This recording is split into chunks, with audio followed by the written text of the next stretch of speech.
We will get through this by seeing every challenge as an opportunity to better serve others. It starts with accepting that the world is bigger than what it is right in front of us. With these motivating words, I, Pooja Bisht, welcome you all to this webinar organized by KCC Institute of Legal and Higher Education on GDP Gets It Wrong. We have with us our eminent speaker for the day, Professor Abhishek Mishra, Sir, National Secretary and Spokesperson of Samajwadi Party and former professor of IIM Ahmedabad, and Dr. Professor Bhavna Agarwal Ma'am, Director, KCC ILHG. Now, I request our Director, Dr. Professor Bhavna Agarwal Ma'am, to present the welcome speech and introduce our distinguished speaker, Professor Abhishek Mishra, Sir. Ma'am. Thank you, Pooja. Honorable Professor Abhishek Mishra ji, National Secretary and Spokesman of Samajwadi Party, former Cabinet Secretary, ex-Minister Science and Technology, Government of UP. Good evening and a very warm welcome to the webinar. Good evening. He is one of the finest professionals, whether as a professor or it is politics. Sir, it is a proud privilege that you are with us in this webinar to discuss about that GDP should not be the only criteria to measure economic prosperity. Before starting the webinar, I would like to give an introduction of Professor Abhishek Mishra, in spite of knowing that he doesn't require an introduction. Once he said that we always talk about requirement of change, and if project charge, we must willing to pay. And he did that. He has paid the price. A management guru, a man of commitment, a man of emotions, a man of sacrifice, who has sacrificed his glaring career to serve. Professor Mishra has resigned from the professorship of IIM Ahmedabad. Professor Abhishek Mishra ji, born on 29th August 1977, secured a stunning victory in 2012 Uttar Pradesh elections from the Lucknow North constituency. Representing the Samajwadi Party, he served as a cabinet minister in the cabinet of UP. He did his master's in business and management from the Strathclyde Business School, Glasgow, UK, with a specialization in global marketing and international finance. Then he did his doctorate in strategy and marketing in 2005 from University of Cambridge in collaboration with MIT USA. He completed his leadership development program from Harvard University, USA. He was a full-time faculty member at IIM Ahmedabad, teaching strategy and innovation. He has served the Home and Defense Ministries, Government of India, as their consultant for the 6th Central Pay Commission. Professor Mishra served as a faculty in the IAS Phase 5 MCTP program, jointly delivered by IIM Ahmedabad and Harvard University. He was the program director for the Phase 5 MCTP for IPS officers he has consulted for and trained top management executives across government and corporate sector, both national and multinational, apart from working with multinationals. Apart from his meritorious career, he is passionate about reading, painting, wildlife, and music. He is member of the Strategic Management Society, USA, Lucknow Management Association, University of Cambridge, Cambridge Commonwealth Trust, Cambridge, UK, and many others. His area of research is strategy, structure, innovation, diversification, mergers and acquisitions, and economic growth. Professor Mishra has various national and international publications and authored a book, Power of One, Leading the Individual Revolution. His one of the favorite quotation is by Plato.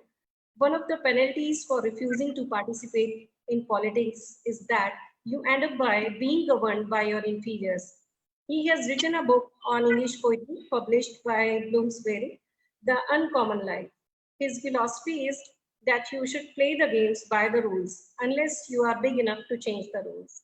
I believe innovation is the very specific instrument of success, and this message should reach out loud and clear. Try to be an innovator and bring out the change. Just an energy is the basis of life, and ideas are the source of innovation. In the same way, sir, none other than you should share the experience of being innovative, whether it is politics or economy. With this now, I request Professor Abhishek Mishra to kindly share his experience. Well, good afternoon, and thank you so much for that lovely introduction. I don't think I could have said that better. And I really wish that my wife was also listening to it, that she would probably be once again impressed with all that I've done. But thank you so much. And it's a pleasure and a joy to be here with the KCC Institute and the team here. And my heartfelt gratitude to you for insisting for this session. It gives me an opportunity as well to come back to academics from my political life and read a bit, get into the research mode, make notes, make your points, and then so that you can also bring something to the table. Because I think the biggest and the toughest part of teaching is that you have to be better prepared than the students that you're teaching. So if you want to give a webinar, then you have to be better prepared that people are listening. And I hope I would have passed on this account when I finished my webinar today. So good afternoon, everybody. And what we're going to do today is, to be honest, we're going to discuss about why GDP is not the number that we will be chasing today. I'm sure you've all heard, including yesterday, we saw the Indian Prime Minister call a meeting of all top bankers in the country. There were 4 or 5 top bankers in the country who were brought to the meeting, and they talked about how to revive the economy, how to make sure that our GDP bounces back, how to make sure that businesses have money, so on and so forth. The point that I'm trying to make here is, and we've seen, everybody read reports in the media that the GDP of India is going to decline. The US GDP news reports carried across the world. If you look at the first quarter news reporting in the US, you look at what came out at the end of June in the US newspapers, right from people from Reuters to CNBC to Bloomberg to Morgan Stanley to Goldman Sachs, everybody's talking about US economy contracting to the tune of between 30% and 38%. So let's say about 35% on an average. And that's a number which is on an annualized basis. The media doesn't say that. Media would just say US set for a reduction of 35% of GDP. But that's an annualized basis, assuming that this trend would continue and the recovery would be longer than possible and plausible both.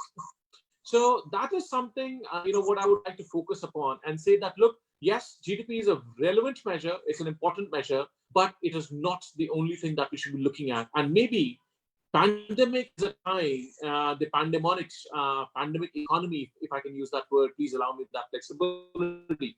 The pandemics is a mostly reverse this and say, looking at the right things. Are we measuring the right things?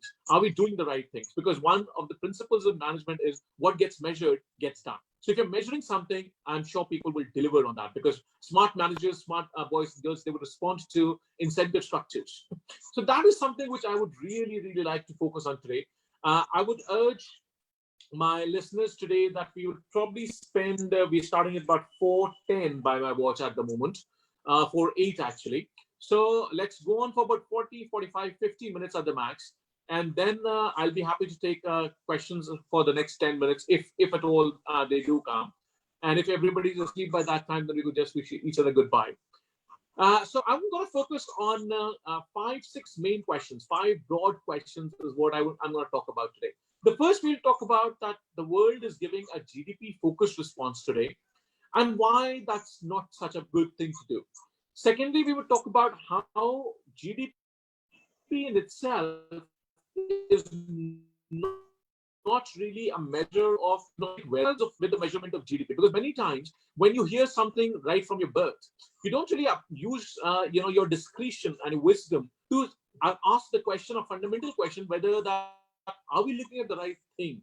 Because everybody's looked at GDP, everybody talks about GDP, right from RBI governor to the prime minister to prime ministers across the world, and we talk about lots of countries today. We have collected data and numbers from across. So everybody's talking about GDP, but why I think it is not the right thing to be talking about today.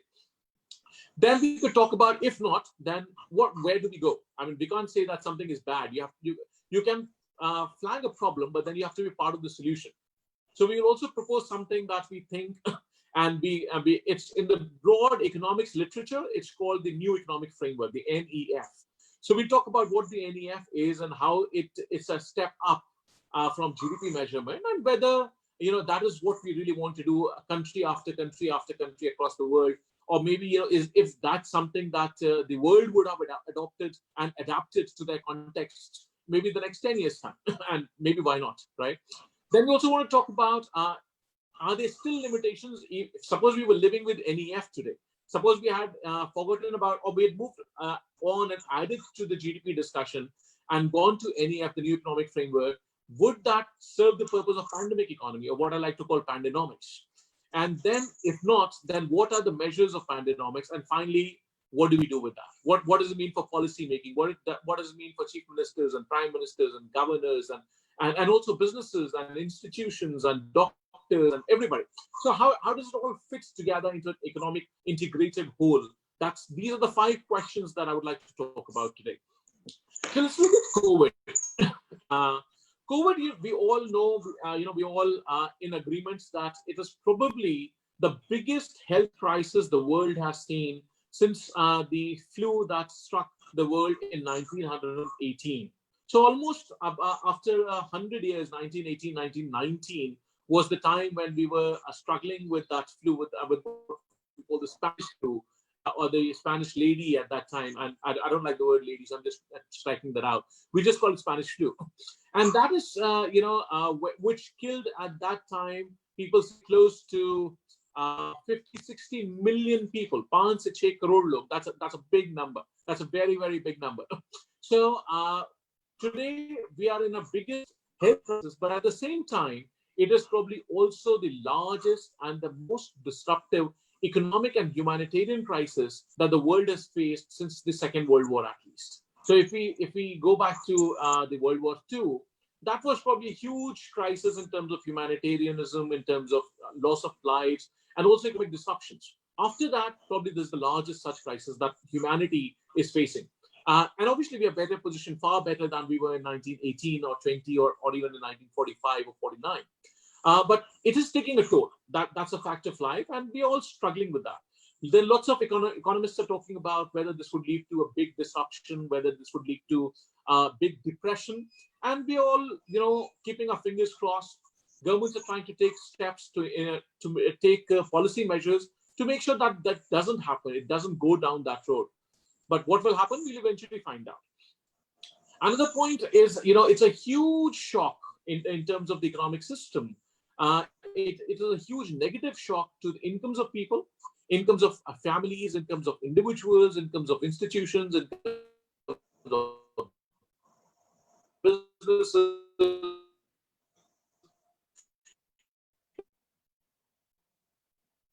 Of trade and of analysis at the level.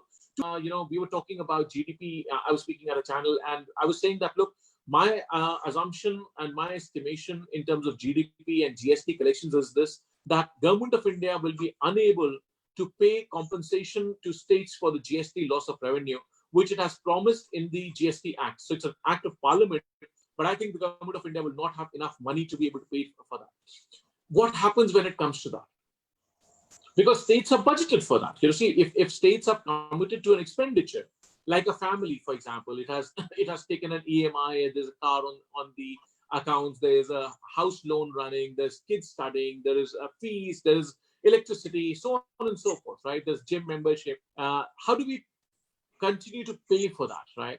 At a unit level and also at an aggregate level. So that's a huge negative shock.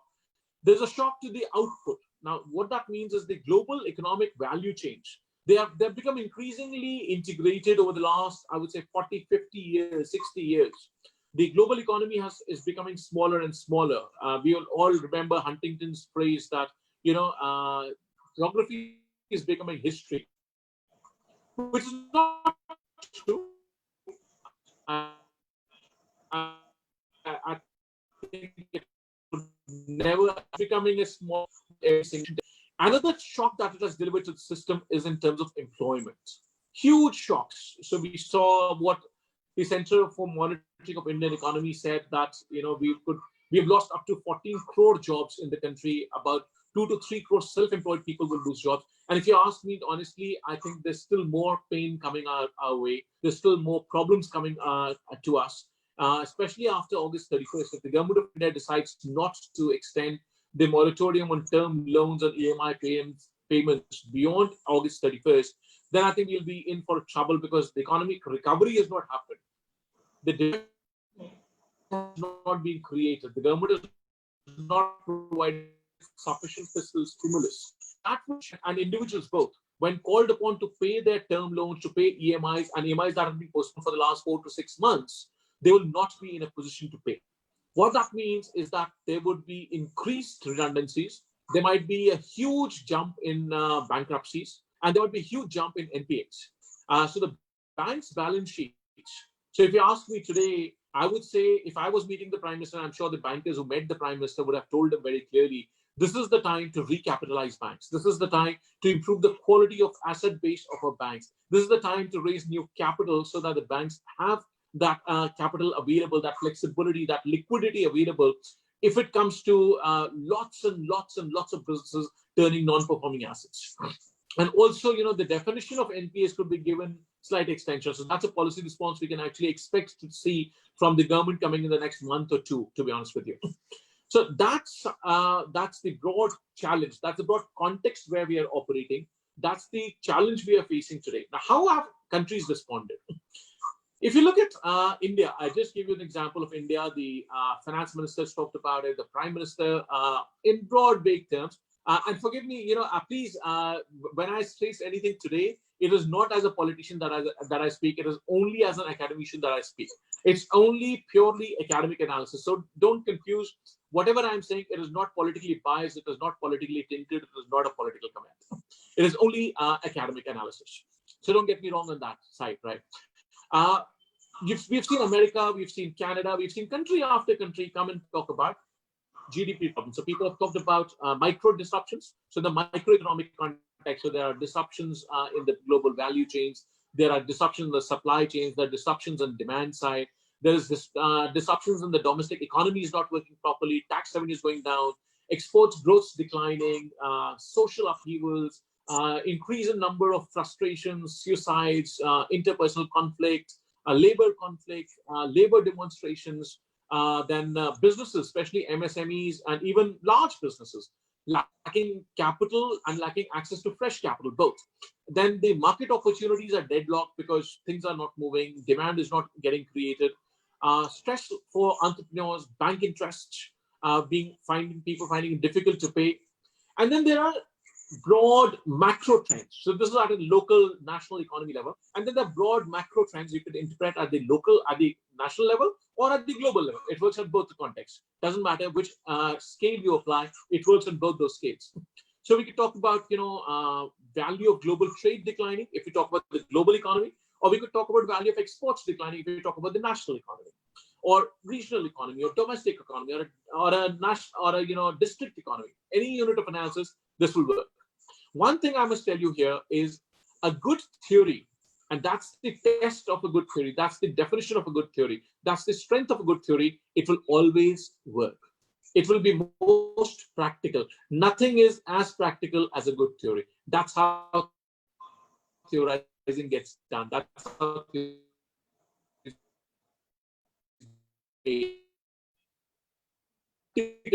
that's what it has the face value. It works. Then second, we could talk about investor sentiment is negative. So whatever the political leadership might tell us, whatever, Abhishek Mishra might say, or anybody might say, investor sentiment is negative. People do not invest money because they have huge stockpiles. Their, assembly lines are choked. Their supply chains are disrupted. Their value chains are getting disrupted. There's no fresh capital. There's no risk capital available in the market. There's no capital which can ride on creativity or innovation. Thus, people do not want to invest. Whatever they have, they want to just sit idle on that and say, let's while away this time. Let's go through these testing times. Let's pass through these turbulent waters and see what comes out of it. Then investments move abroad. So, if there's a country which has managed a disruption crisis better, or a currency crisis better, or pandemic crisis better, people would come. So whatever I might say, whatever my prime minister might say, whatever the Thai prime minister might say, whatever the Canadian prime minister might say, businesses will move to locations which have seen good performance and good delivery in terms of pandemic economies. And that's where China has a great advantage. Whatever the world might say, whatever politicians might say, I would argue that China would actually emerge, economically speaking at least, stronger from the pandemic than otherwise. And I would also like to believe that all those businesses will close down in China and come to India. But if you ask me to place my money on that proposition, I will not place my money on that. In fact, I would place my money on opposite of that. Politically, I might want that. As an Indian national, I might want that. As an Indian citizen, I might most desperately want that to happen. But if you ask me to place a bet, no, my bet is against that. My bet is that business will still continue to move to China because China has done better than probably most of the other world economies, large scale the coronavirus and handling that virus. So we can also talk about the negative economic crisis. That's the one where GDP discussion becomes very, very important, very, very relevant. Manage GDP. Why? Because as we said, what gets measured. So if people measure the performance of a government or a prime minister or a president on the lines of how GDP growth is doing, I think the economic growth was really good during those times. Or, Manmohan Singh was a great economist, or Prime Minister Modi is a great economist, or whatsoever. I don't think anybody says that, but still. If that is the idea, if that is the criteria, then it is bound that people will focus on GDP numbers. So that is the challenge that I want to raise today. We need to move beyond GDP number. Let's understand what is GDP. I'm sure we all understand. We all have a sense of what GDP is. But let me take you to a little bit of history of GDP. So GDP is a relatively new concept. So if you look at it, GDP wasn't around even, I would say, 78, about 80 years ago. So the first time it was actually proposed was in 19... a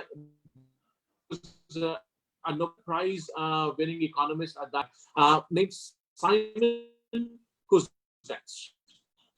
Kuznets proposed this as an idea of measuring output, economic output, especially during the context of the Great Depression, because there were no measures available at that time. And remember the Great Depression, the stock markets idea, and said, look, to come out of this, we need a measure so we are doing, whether we are really growing out of this, whether we are working on this. Let's think about collecting a national level income assessment data point and measure that. So from year to year, we can say, okay, we did so much last year, we need to do more next year. Or what works and what doesn't work. We can, if you break up the equation that makes up GDP, you can look at clusters, you can look at industries, you can look at geographies, you can look at activities which are actually contributing more or less to an economic activity, and then you can focus on that accordingly. So it was proposed as an abstract concept for decision making at the highest level so that we can measure what is getting produced in the economy. So that's how it came along, that in 1934. This gentleman was actually not an American. He was from what was called Byelorussia at that time, which we now call Belarus. So that was where it started. But today, if you look at it, as I'm raising a question against GDP, lots of people are actually thinking about the idea that GDP is not really a good measure of human well-being, of humanity, of the quality of life that we can meet, and whether it makes sense to only measure quantity and skip the idea of quality.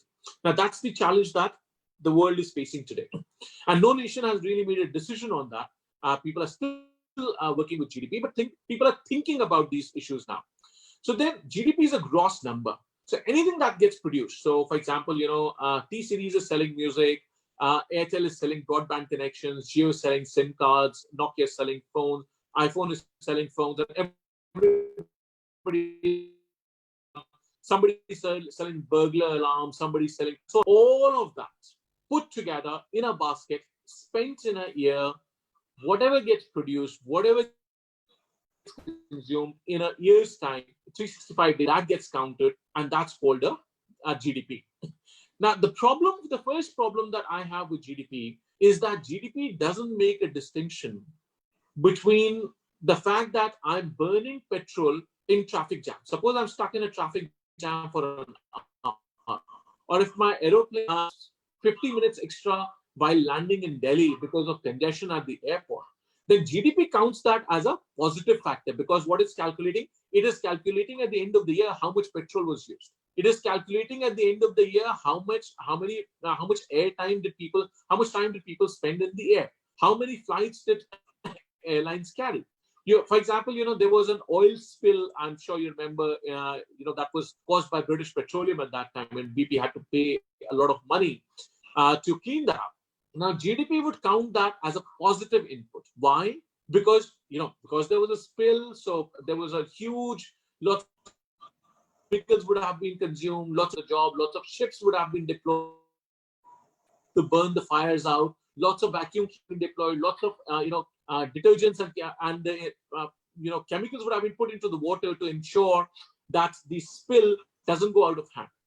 Now, that negative component or something, let me give you even a cruder example, a worse example or a bad example, is, for example, the money spent by North Korea on the development of nuclear warheads, or, money spent or generated by transaction of drugs, or by transaction of mafia, by transaction of weapons, or, anything that you could think of and everything that you could think of. That gets counted as a positive contributor to GDP. That's a problem.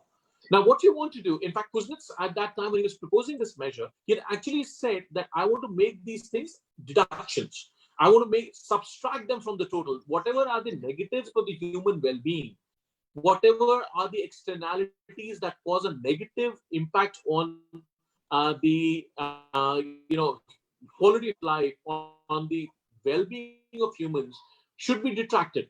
That lost somewhere during the legislation process, never got legislated, never got enacted, and obviously, so that's what we were left with. So we have a GDP which doesn't really take care about the quality of the aspect. So give you another example.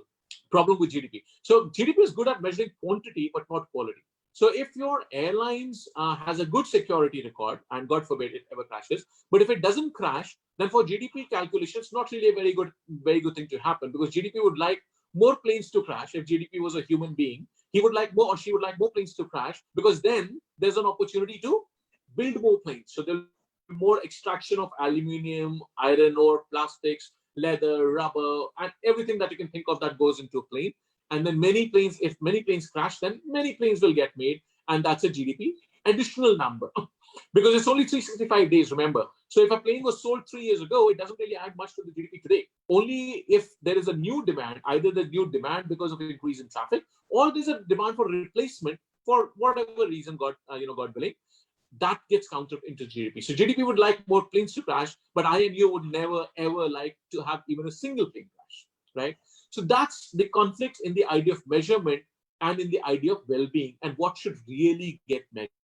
Is that something that we want to define? Is that something that we want to live with? Is that something that we want to encourage our governments, our prime ministers and finance ministers and chief ministers to be looking at and say, yeah, look at that number. That's something that you must guide your actions. And somewhere I think, no. I would like to say, no, I don't want you to be counting that. I would like you to count, how healthy people are, like whether the oil spill is not getting made. That should be a contribution. So in fact, if I were to pay money, I would be happy to pay British Petroleum or Indian Oil or anybody for that matter some money if they do not cause any oil spill, because that ensures a clean ocean, that ensures green oceans, that ensures oceans that breathe and have life, which in turn supports life on the planet Earth for you and me. So that's a problem in the GDP idea. Another problem is, suppose your restaurant where you can. I know not many of us are going out these days, but something that we used to call normal quality of life, even like 100 days to 150 days ago. Restaurants that we go to, it will count how much sales it did, but it wouldn't count whether we really enjoyed the food or not. What was the quality? So suppose a new chef comes in and he improves the quality of food dramatically. He improves the nutrient value of food dramatically. He improves the health quotient of the food dramatically. He cuts down on fats and things that cause, or sugar that cause diabetes, or that cause heart problems or coronary problems. It doesn't count that as a good thing, or it doesn't count that at all, to be honest. It only counts sales. And GDP would be sad because the hospital bills would go down if the chef was doing a good job, if the restaurant was serving better quality food. So there is a certain contradictory incentive structure that gets built into the measurement of the GDP And that is something that we really need to resolve. Either we need to start subtracting that, and obviously there'll need to be a lot of legislation around that issue. And obviously finance ministers and prime ministers and chief ministers will need to understand these issues before they can even think about these issues, which unfortunately I must say most of them don't. But that's the challenge.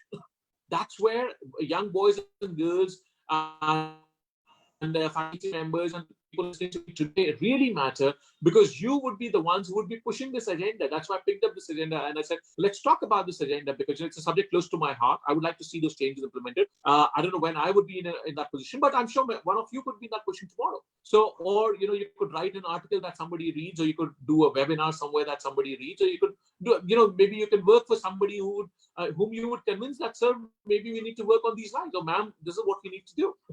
So that's something that we must think about, and how GDP is actually only a partial, short-term measure.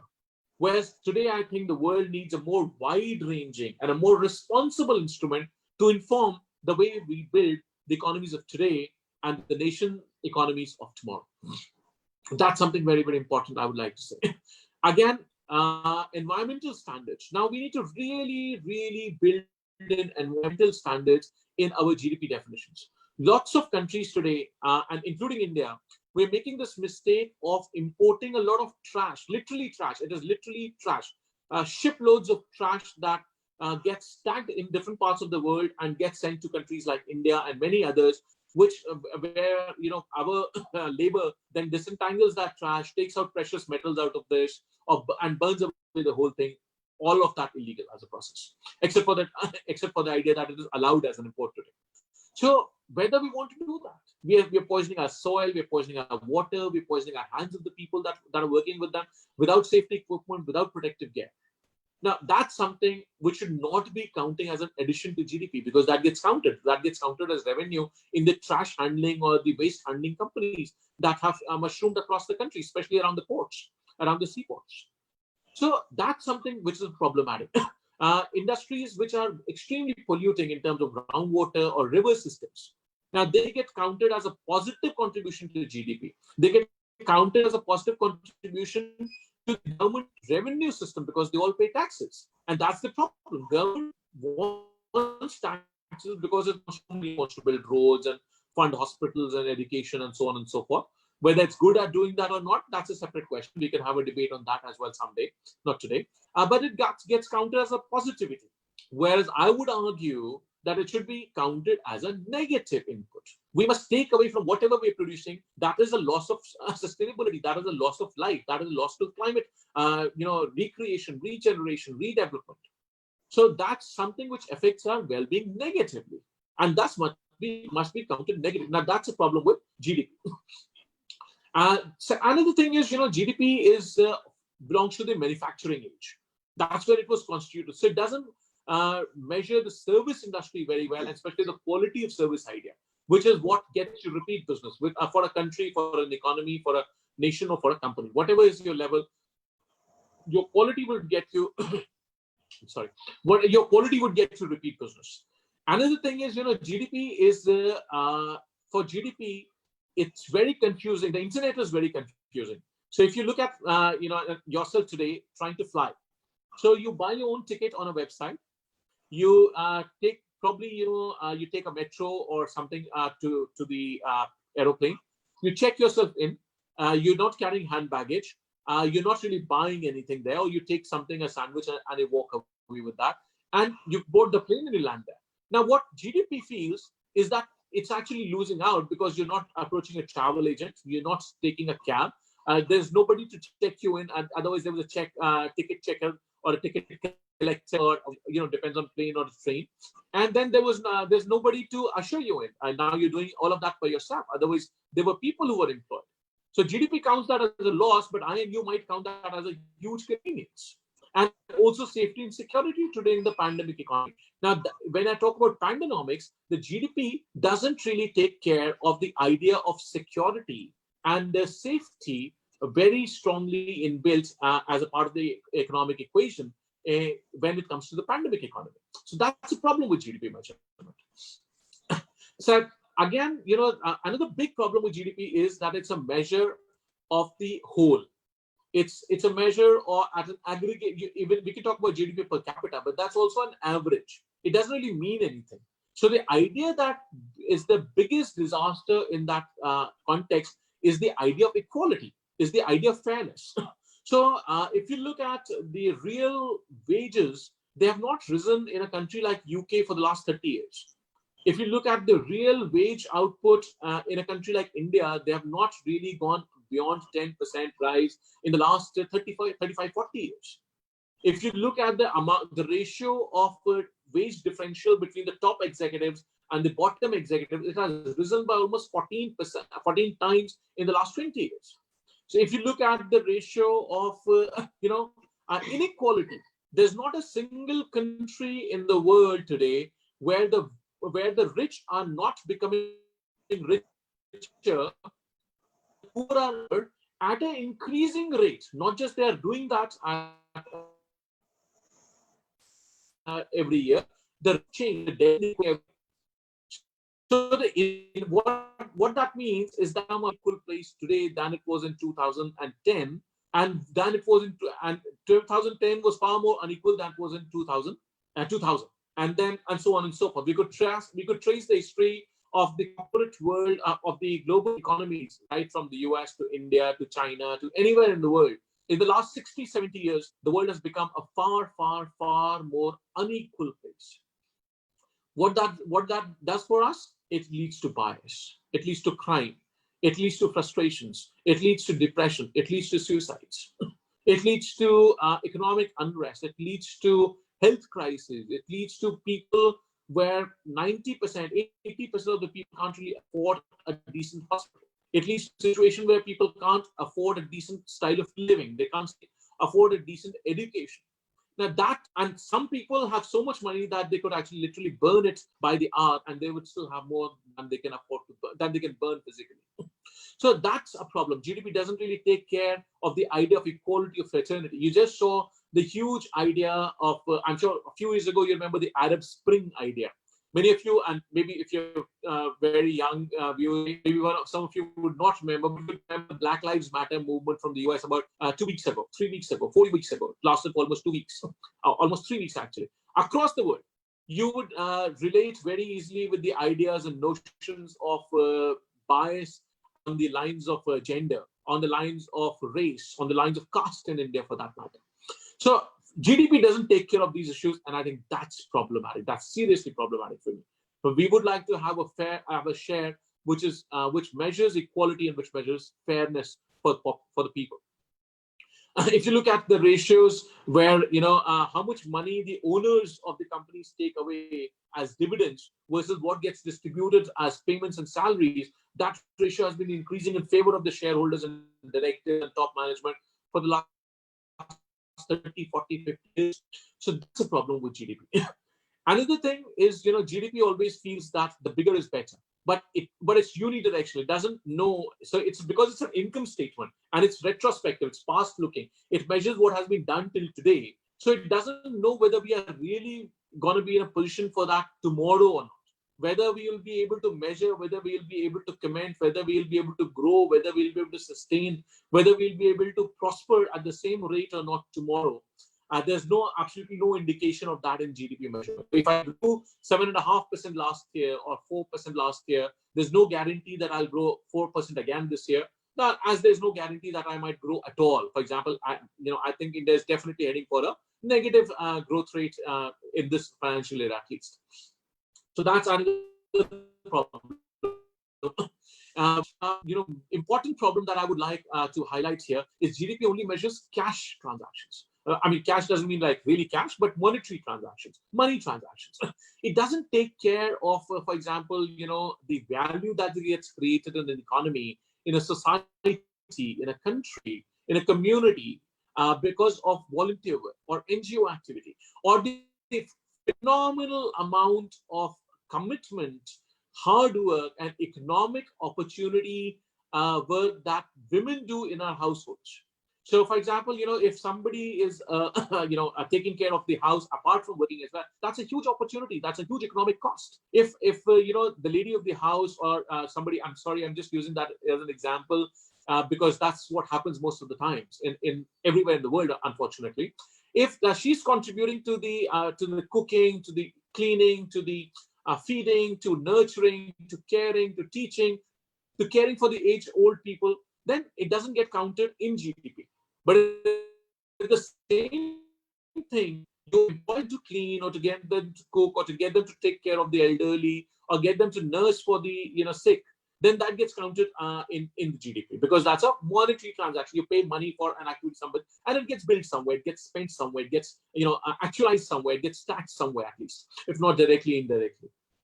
That's another problem. And there are estimates across the world that if the contribution of the voluntary sector, the NGO sector, and especially of the women, if that is taken into account and counted as a proper, full-fledged, genuine economic activity, the GDP estimates of a country would go up by 20 to 50% at least. Now, I would like to really see that. I would like to say, I would like women who are not working, or my mother, for example, and other ladies, to feel that their economic contribution to the economy, to the family kitty, is also so much in terms of money, hard cash. Because remember, there's an opportunity cost to that. If he or she, and increasingly men are also doing that, and I'm happy about that. I think I try to do that, and my wife is not here, so she would not be able to confirm that. But I try and help her out whatever I can. So if that gets counted as an economic activity, then I think a lot of guilt, a lot of feeling of uselessness, a lot of perception that they don't do much, that will get washed, because they're actually doing a lot. They're actually doing a lot. And I think it's far more difficult to manage a house and a home and build a home out of that and raise a family together than to run a company, or even to do politics, to be honest, or even to be a minister anywhere. So I think they deserve a lot of credit for that, and not just credit. It's not just political talk that I'm giving. They deserve economic realization and economic value appropriation for that activity, that we must recognize that if they were not doing it, we'll have to spend a lot of money to be doing it. So that's something that I would like GDP to start counting. Now, so what I've, that's a lot of things against GDP.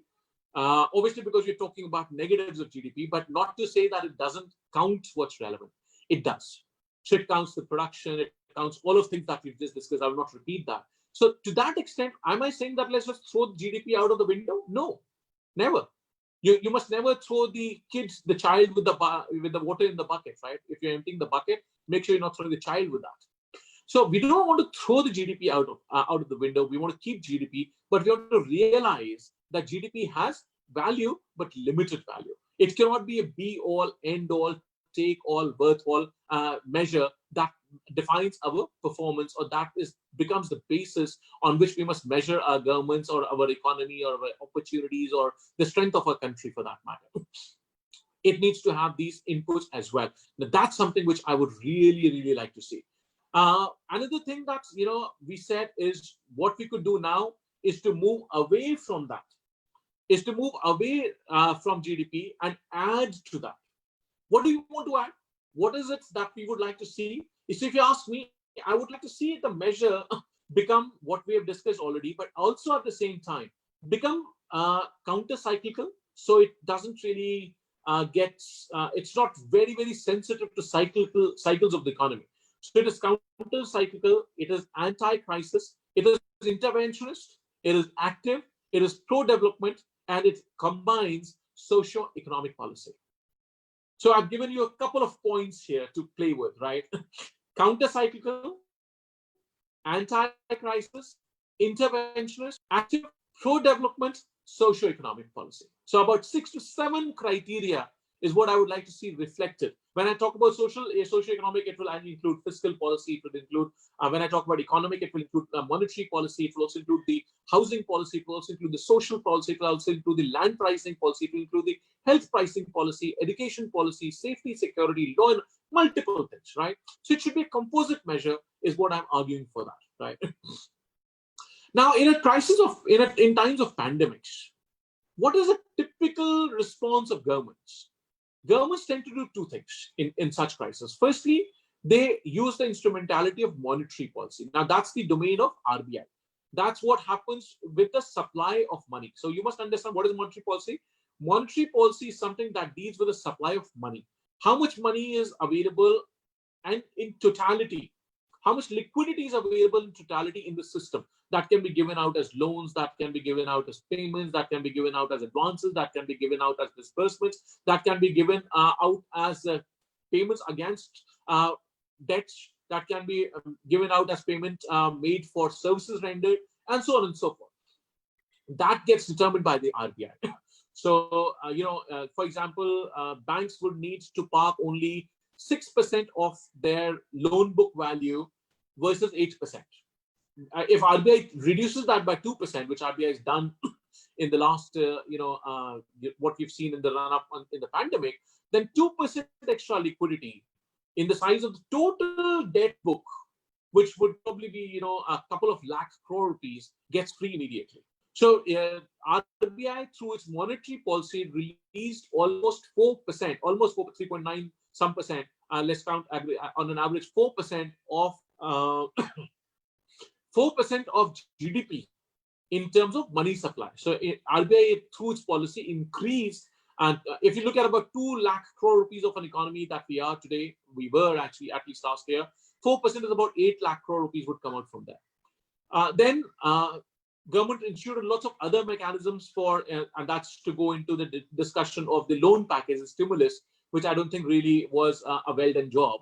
But the other idea is the fiscal side, where you actually give money to somebody to stimulate demand. So, for example, if I were to give you coupons and say that, look, you can go to a big bazaar, or you can go to a Spencer's or somewhere and buy buy food or buy clothing out of this money, out of this coupon. So it's a 5,000 rupees coupon, but you can have to do it only till 31st of August or 31st of July. That is a short way of stimulating demand, because people will eventually take that coupon, go to a Walmart store, go to a big bazaar store or Spencer store and buy food and spend money on food or on clothing or on education or on training or on vocational education or on internet or on mobile technology, telephony or whatever, electricity. I could give you a coupon for electricity and say either you can use it this month or it expires and it doesn't mean anything. So you will have a tendency to spend it rather than conserve it. Or you can go and buy an ice cream cone for that matter. It's just like cash, but the only thing is timeline. Now that's a way that many countries, including United States, including China, including Germany, including Canada, including you can list the common suspects. I'm sure those that come to mind, almost all of them have done it. China has done it beautifully. After the pandemic, it was a strong response, and in fact that was the reason why China was probably in the pandemic stage for about 120 days. But after that, the very second quarter, right from, so it reported COVID on the 31st of December 2019. Up to March, they had a difficult time, so about 90 to 100 days.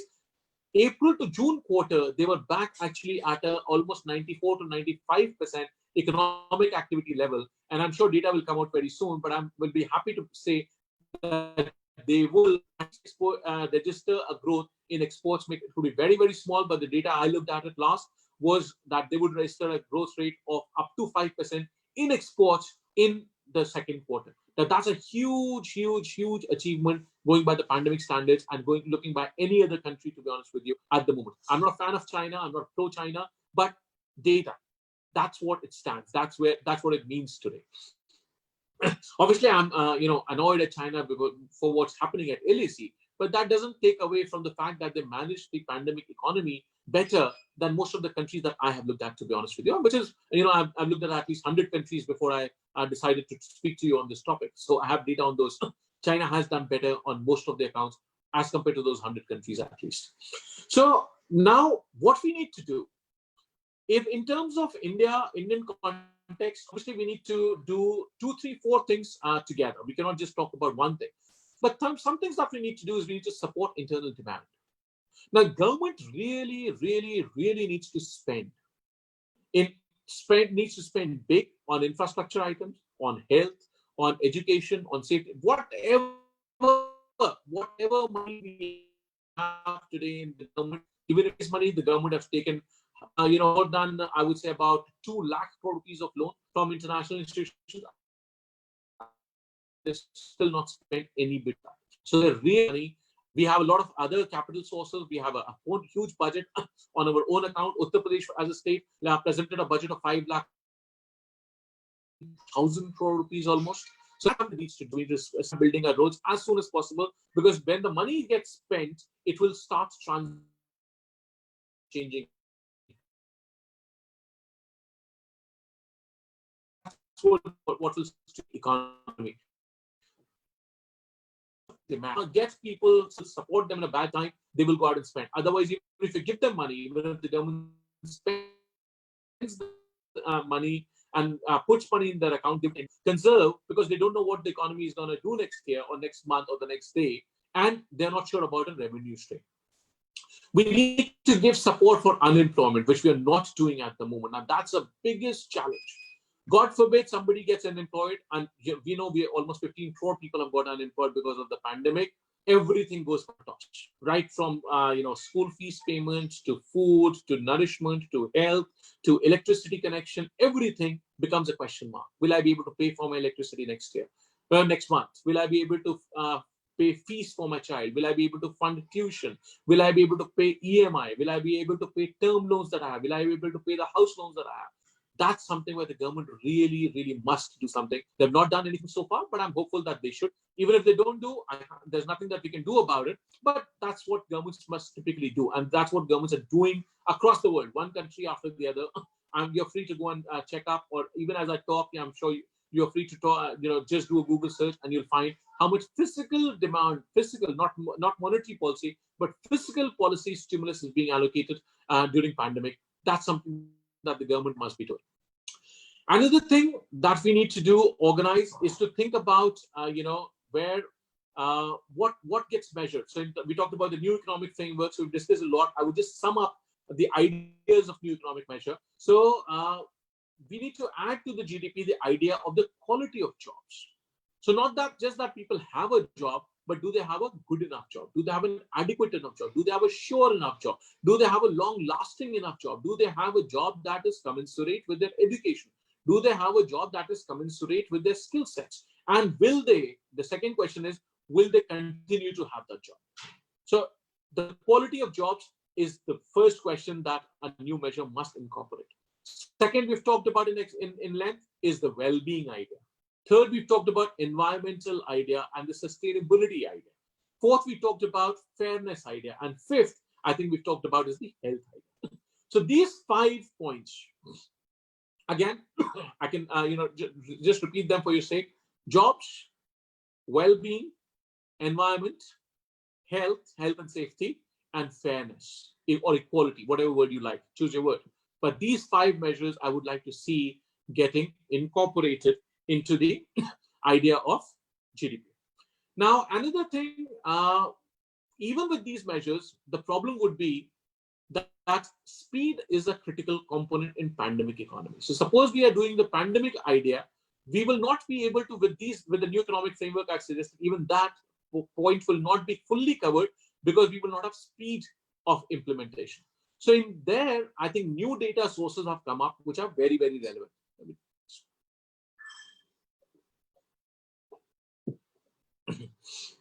What are the new data sources? So for example, if you look at, if you map the data, if you plot a chart and a graph on the mobility level of people versus the rate of GDP growth or the GDP activity, the economic activity. Let's say on one axis, the y-axis, we plot GDP growth or mobility of people, whether they're moving out of their homes or not, whether they're freely going to bars or pubs or restaurants or offices or schools and education and so on and so forth, and the economic activity level on the x-axis, you will find a very, very direct, closely related correlation. That the more the mobility of the people, the better the economic activity of the people. So in fact, I was very fond of when we were in the government and we were building the Lucknow-Agra Expressway. I was very fond of quoting an economic metaphor where I would say that you double the speed and you triple the economy. Between any two places, that's a historical fact. You double the speed of movement, of transportation, of commutation of people between any 2 points. be it Denver to San Francisco, be it Lucknow to Agra, be it Lucknow to Kanpur, Lucknow to Delhi, Delhi to Bombay, whatever. You double the speed, you will triple the economy. That's a observed. That's almost like a saying in the in economic world. It will almost always stand true. So if you plot mobility, and now for first time in the history of the world, for the first time in the history of humanity, we have mobility data which is freely available, which is anonymized, so it doesn't identify the individual, but still aggregated data, and it is available almost on a daily basis. Now, who is giving us this data? So Google is giving us this data, Apple is giving us this data, Alibaba Maps is giving us this data, and Baidu is giving this data. So there was a research which I picked up and I compiled for this presentation, where what they did is they used Google data for a range of countries, Apple data for the US movement, and AMAP and Baidu data for mainland China. And on that basis, they plotted mobility and economic activity. And the data that came out for 129 economies says that very, very closely related results we find, that the more the mobility, the more the economic activity. So thus, in a pandemic, if we observe that people are not moving out, now they might not be moving out for two factors. One is the government says don't move out, there's a lockdown. So obviously nobody's moving out, right? Second, they're actually genuinely afraid. This fear in their minds that if I move out, I might catch the virus, or I might get caught in the flood, or might be caught in the bushfires raging in Australia, or wherever, Florida for that matter, fires in Florida. So you don't want to get caught in that, right? People avoid travel to mountains during monsoons in India, in the Himalayas, because Himalayas are young mountain ranges, and there are lots of landslides and skids and water bursts and cloud bursts. So people don't want to go. That data will be captured in their mobility data. Now, if people are not moving, then we find that economy actually dips. So the correlation works out that a 10% drop in mobility actually accounts for almost about 2 to 3% of drop in economic activity. So if the mobility drops by 80%, then you can be sure that your economic activity will taper off by up to 20 to 30%. Now that's something which we can use very easily to take decisions like where should we lock down. Economic activity has moved from one place to which place. We could map migration patterns. We could chart, for example, the labor movement. So we saw lots of labor move out from metro cities into the hinterland of India. Uttar Pradesh, Bihar, Rajasthan, Madhya Pradesh, Chhattisgarh, Bengal, Orissa. Largely labor receiving destinations, these 7 states were. We can actually plot that from which place person went to which place only by looking at the mobile signal data and mapping from which tower that person moved to which tower. And that's a huge, and we could also look at whether the lockdown is being implemented or not. We could also look at whether which areas people are feeling more comfortable because they're actually moving out, not just from from homes to 10 kilometers, but within their homes, in the park, in the running around, within their complexes, or within 100, 200, 500 meters. All of that can be mapped today because of the phones that we carry. And that could be a very, very good tool for predicting and deciding on whether we want to lock down a particular area, or we want to open an economy, or what type of economic activity is going on, or what type of economic activity can go on, or what can be allowed in such pandemic situations. And pandemic is not limited to COVID. It could be any pandemic for that matter. Then secondly, we could also look at, we could do a quick survey, because GDP data will come with a lag. So if you want to assess something now, we could identify industry sectors, let's say 120 industry sectors, prominent ones. Within those 100 industry sectors, we could send detailed questionnaires to top 100 industries, companies in those industries. So if you look at automobile, we pick up top 20. You look at plastics, we pick up top 20. Look at textiles, we pick up top 30 or 40 or 50. And make sure that it is geographically distributed so that the random sampling idea is taken care of. Or if you want to do an in-depth survey of a region, of a locality, suppose there's a localized flood, suppose there's a localized earthquake, suppose there's a localized fire, suppose there's a storm, there's a hurricane, there's a tornado, then we could look at detailed, in-depth, only not distributed geographically, and get results quickly and then extrapolate that.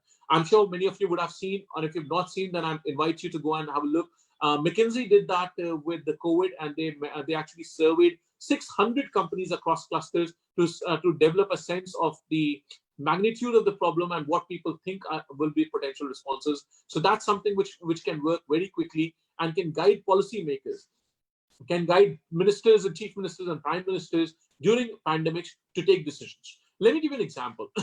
On if I remember the dates correctly, on the 23rd of April or the 24th of April, the Planning Commission, the erstwhile Planning Commission, now Niti Aayog of India, brought out a study, presented it to the top political spectrum in this country, and said that, look, the cases of pandemic are increasing, the COVID is rising, but it will start declining, and we will have zero number of cases of COVID by 16th of May.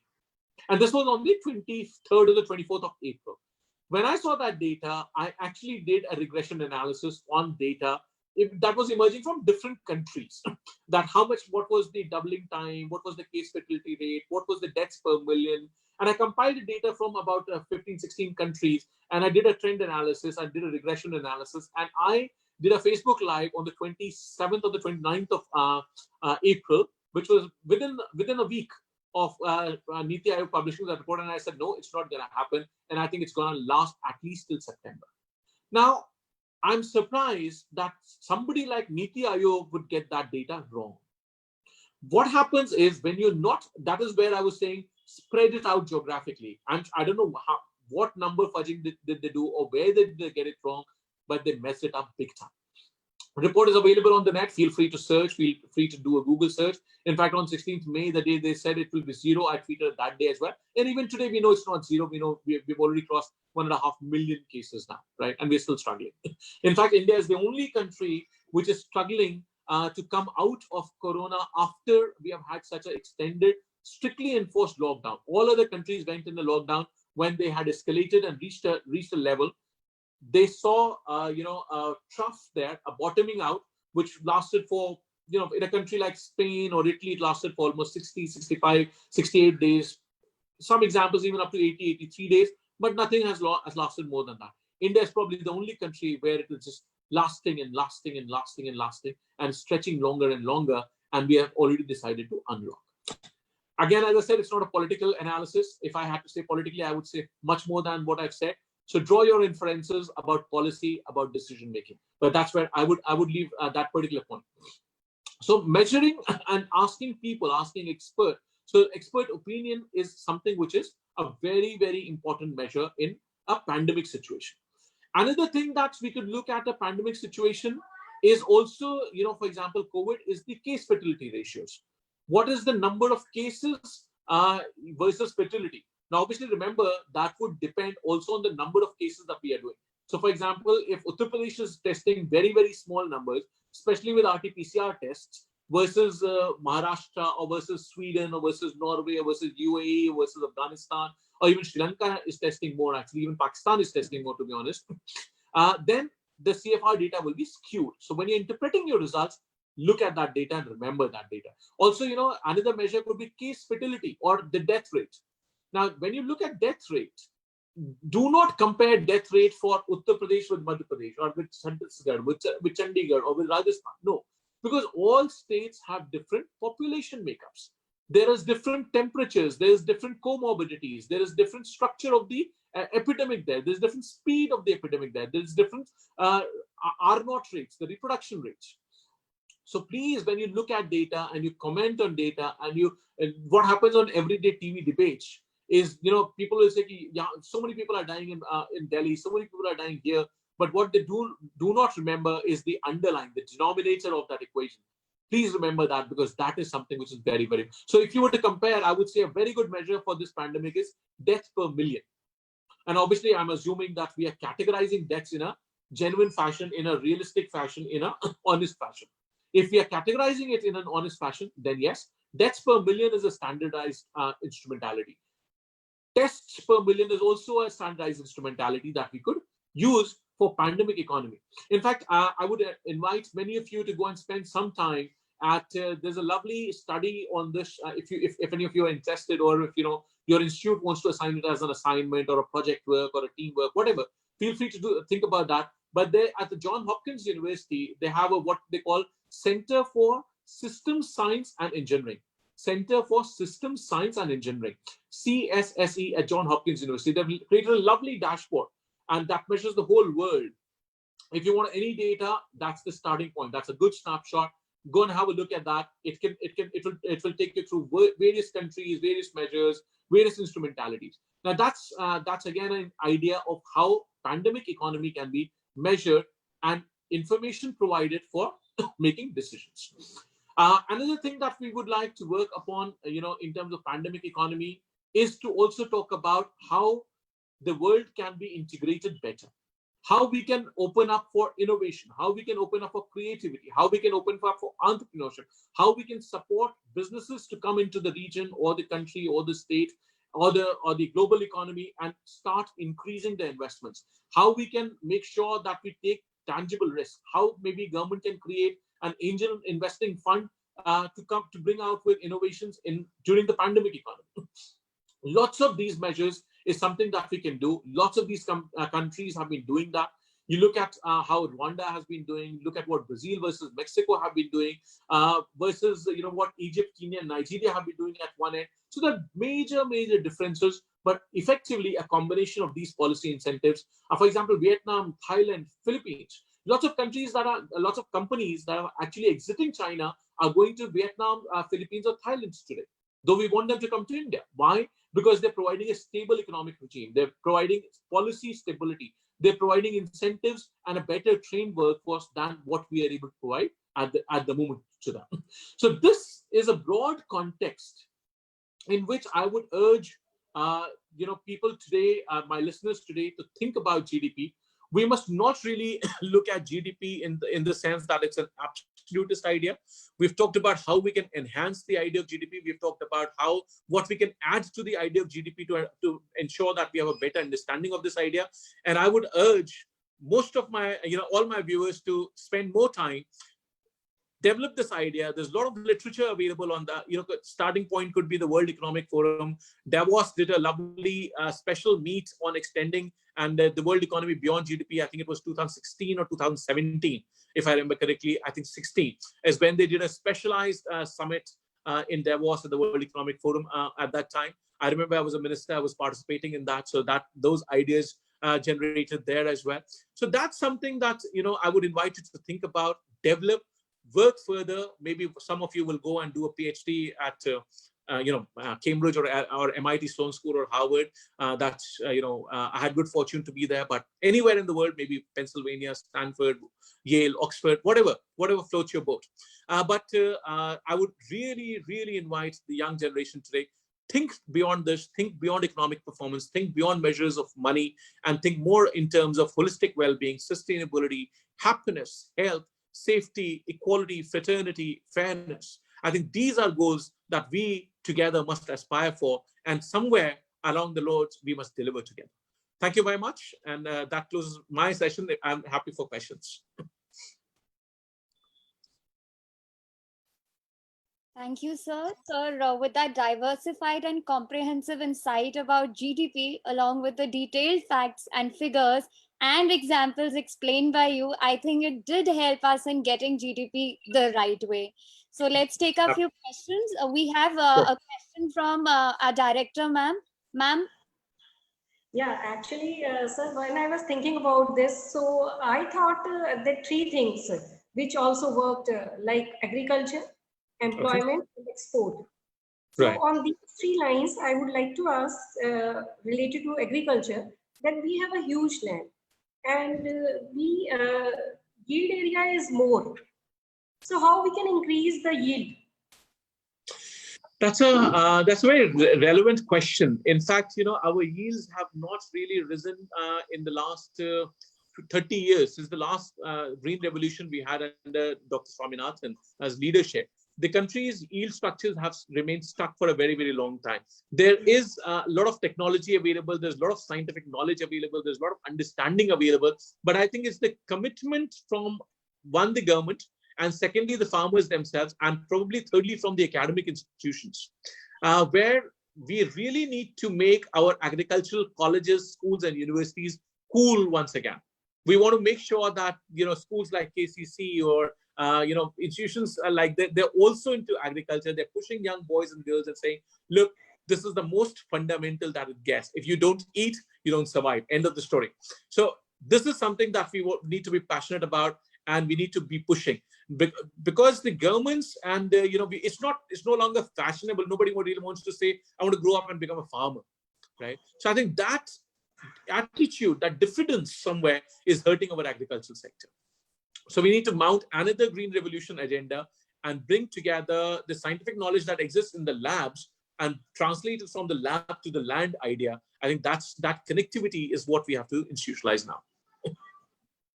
My second question is how we can create more jobs. Oh, that's a tough one. That's a very difficult one. You see, jobs are very directly related to, one is the economic structure that we have created, where there are different participants.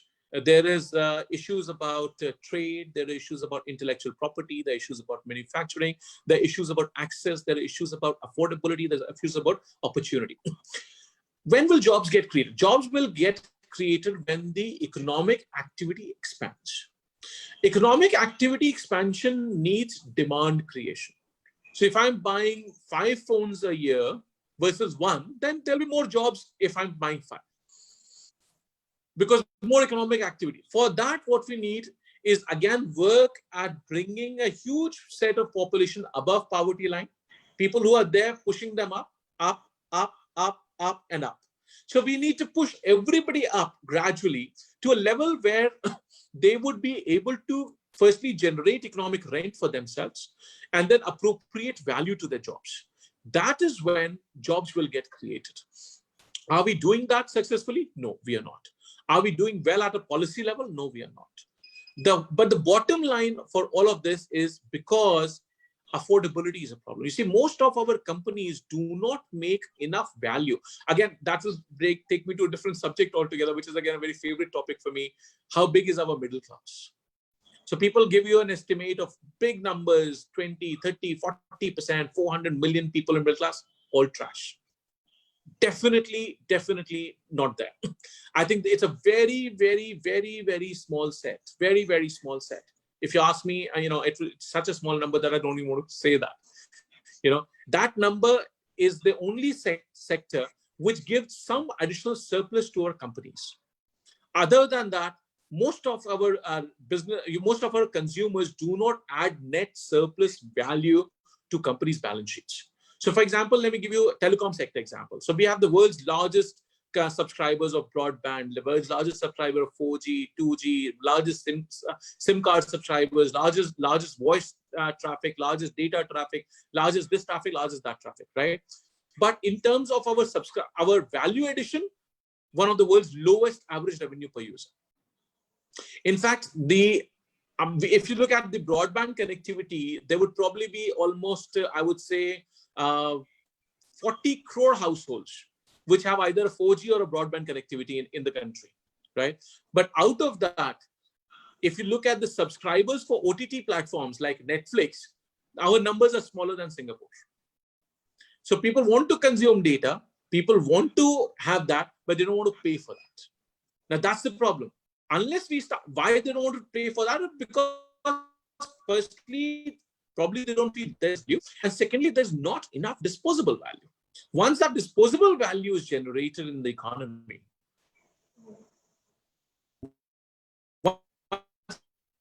we generate that national level, that is when we will have big economic growth structures, and that is when we will have big job opportunities.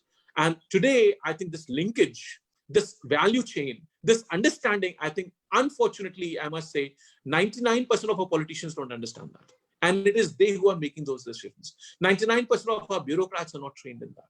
And they are making those decisions.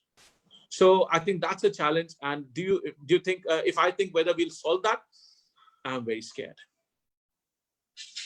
My last question, as viewers are looking for the question. So my last question is that India usually exports raw material.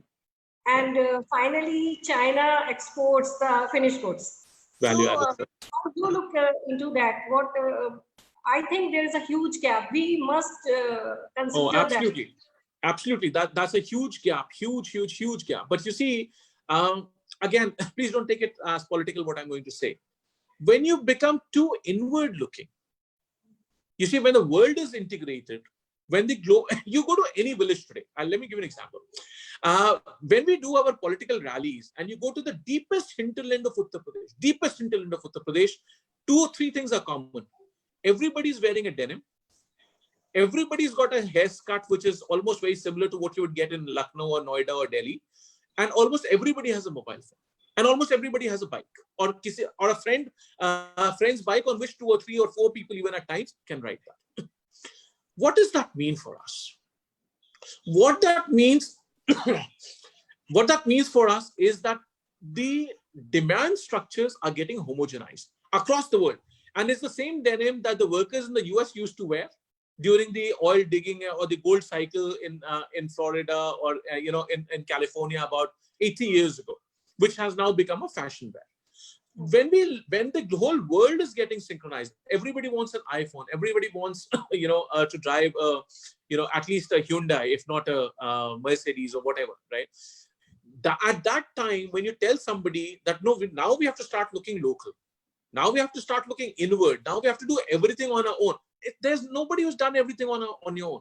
Why do you want to make a t-shirt and sell it for 350 rupees, which is made in India? Whereas if you can get a better quality t-shirt from Bangladesh, which we can sell at 125, ultimately our people will be able to buy better at 125, and they'll be able to conserve capital, save cash for other transactions in their family. So to that argument, to that extent, that argument of economic self-dependence or independence, God forbid, that's a very, very dangerous idea. So the world is globally integrated. There are global value chains. There is absolutely no way any country in the world, any economy in the world, any manufacturing process in the world is going to disentangle itself from that. So what we have to do is we have to become better players on those global value chains. And we have to appropriate a bigger value, a bigger portion of that. So if that value chain is 7 steps, right, from cotton sourcing to the production of a t-shirt, India wants to capture 3 steps, 4 steps, 5 steps, 6 steps, and if possible, all 7 steps. And everybody who wears a t-shirt should be made in India.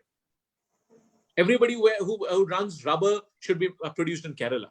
Everybody who drinks tea should be produced in Darjeeling. But you'll have to capture those value chains. That will happen only when you have design capabilities, when you have packaging capabilities, when you have marketing capabilities, when you have scale capabilities, when you have economies of scope capabilities. Are we working on that? Do people understand those things? They don't. That's the problem. Over to you, Pooja. Thank you, ma'am. Thank you so much. That was very well explained. There's another question by one of our viewer, Neeraj Mishra. He wants to know, he has a question. Export are produced in the country itself, then why is it not a part of GDP? Sorry? Sir, the question is, export are produced in the country itself, then why is it not a part of GDP? It is a part of GDP. It is very much a part of GDP. Exports get counted as a part of GDP. That's what's getting produced in India. Right. So I think that answers this question. Sir, I have a question related to China. As we can see that China is economically growing at a very fast pace, and it is utilizing this pandemic situation in a very cruel way. So what lessons can we take from China as a developing nation with a lot of potential and the challenges at the same time? You see, Pooja, what you call cruel, the Chinese would call it nationalist. The Chinese would be very, very proud and would be very, very happy and would be very, very confident and satisfied with their government for doing that. Yeah, right. And you call it cruel. I also said, I'm against because of what's happening on LAC.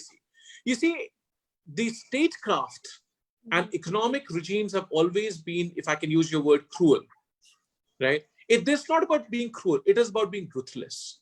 It is about being ruthless in a competitive environment where everybody wants the pie all to himself, or at least wants a larger and a larger and larger portion of the economic pie to himself or to herself or to their own country. I would like India to be in a position where China is, or even where Japan is, or where US is today. But does it, will it reach only because I want it to be there? Mhm. Will it grow because only I say, because Professor Abhishek Mishra says we should be like that? No. We will need to do that. We will need to develop a national character around it. You see, look at the Japanese. It's not just that you need to train your citizens in the art of mathematics and science and physics and philosophy. Yes, you need to do that. But I think above that and beyond everything else, most prominent, most importantly, is we need to develop the idea of national character.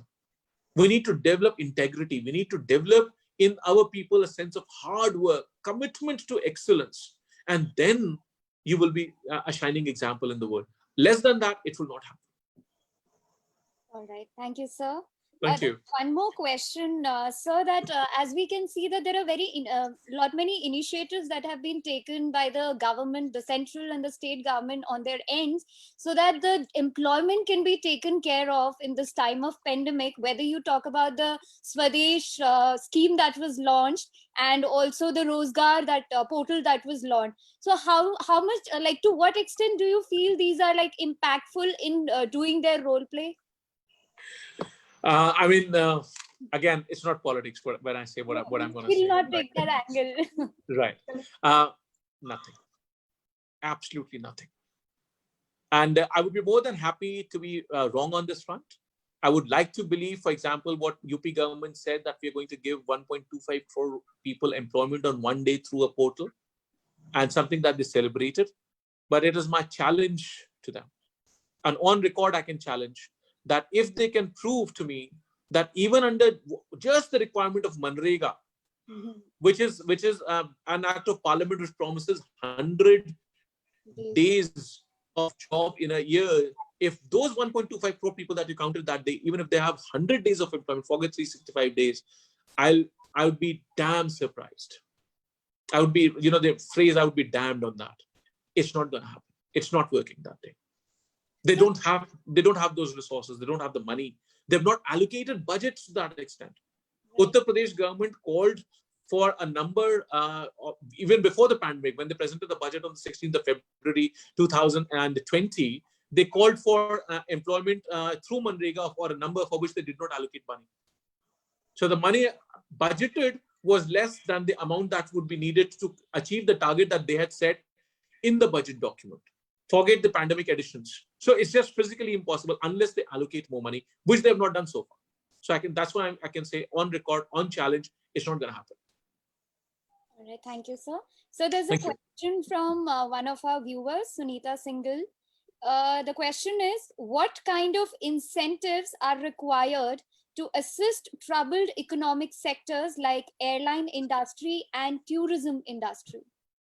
Well, if I was in that position, I would think about what I like to call a job keeper subsidy, where I would be more than happy to say that, look, from the government side, I can give you a loan, or I can give you a little bit of subsidy on the account that you would pass it on to your employees directly, or you give me their accounts and I will pass it on directly, so that you can at least save those jobs. You see, job structures would probably be accounting for about 20% of the expenses, not 100%. So if their annual expenditure was $1 billion, even a subsidy of $200 million would ensure 100% job keeping.